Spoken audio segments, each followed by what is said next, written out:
Hi everyone, Jai Hind, Jai Bharat, Jai Mata Di. Welcome to my channel Merchant Navy Decoded for Sailors, and this question is from a third engineer who's preparing for his class 2 exam and is asking me, sir, can you guide me on life after extra class 1 exams? After extra class 1.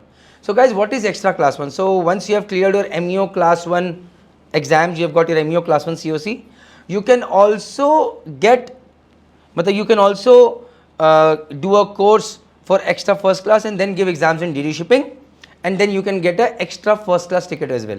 तो extra first class ticket के लिए है क्या भाई, एक साल का there is a course in which there are around out of 12 subjects like part A part B 6 in each, you have to do 5 courses, you have to do 5 subjects from part A and 5 subjects from part B.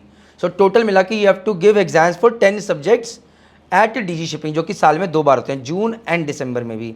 इसके लिए courses के लिए ये course बहुत सारे colleges में होता है, जिनमें से one of the college in Chennai, जिनकी मैं वेबसाइट पर भी देख के बता रहा हूँ कि वहाँ पर फीस है 2,10,000 rupees.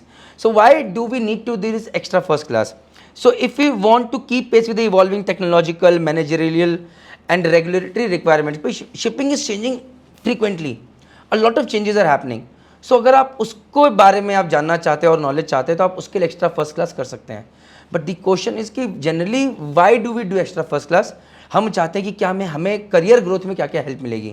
So if you want to do sailing and you say that I am extra first class, ऐसा नहीं होगा that you are tanker guy they will give you LNG ship. It will not happen that way. So extra first class will not help you that way. Second thing is, suppose करो कल आप बोलते हो company को that I want to become a technical superintendent, I have got an extra first class degree. So maybe आपके CV में थोड़ा weightage होगा, but this does not mean that there is another guy is better than you who has got more experience and then they will select you. ऐसा नहीं होगा. अगर आप बोलो कल को मैं MBA करना चाहता हूँ, कुछ करना चाहता हूँ, CV में वेटेज है बट कोई बेनिफिट नहीं मिलेगा. कोई ऐसा बोले कि यार मुझे कल को डेप्यूटी DG के एग्जाम्स आ गए हैं, I want to become a surveyor, so weightage मिलेगा इससे.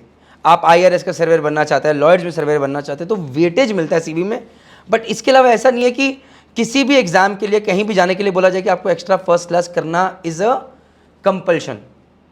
सो when you do extra first class, you are doing it for your own growth and CV में weightage. But along with that, whenever I say CV में weightage के अलावा, it is networking that matters. Most important is कि मैं हमेशा सबसे कहना चाहूँगा कि आप क्या करना चाहते हो वो पहले से फिगर आउट कर लीजिए.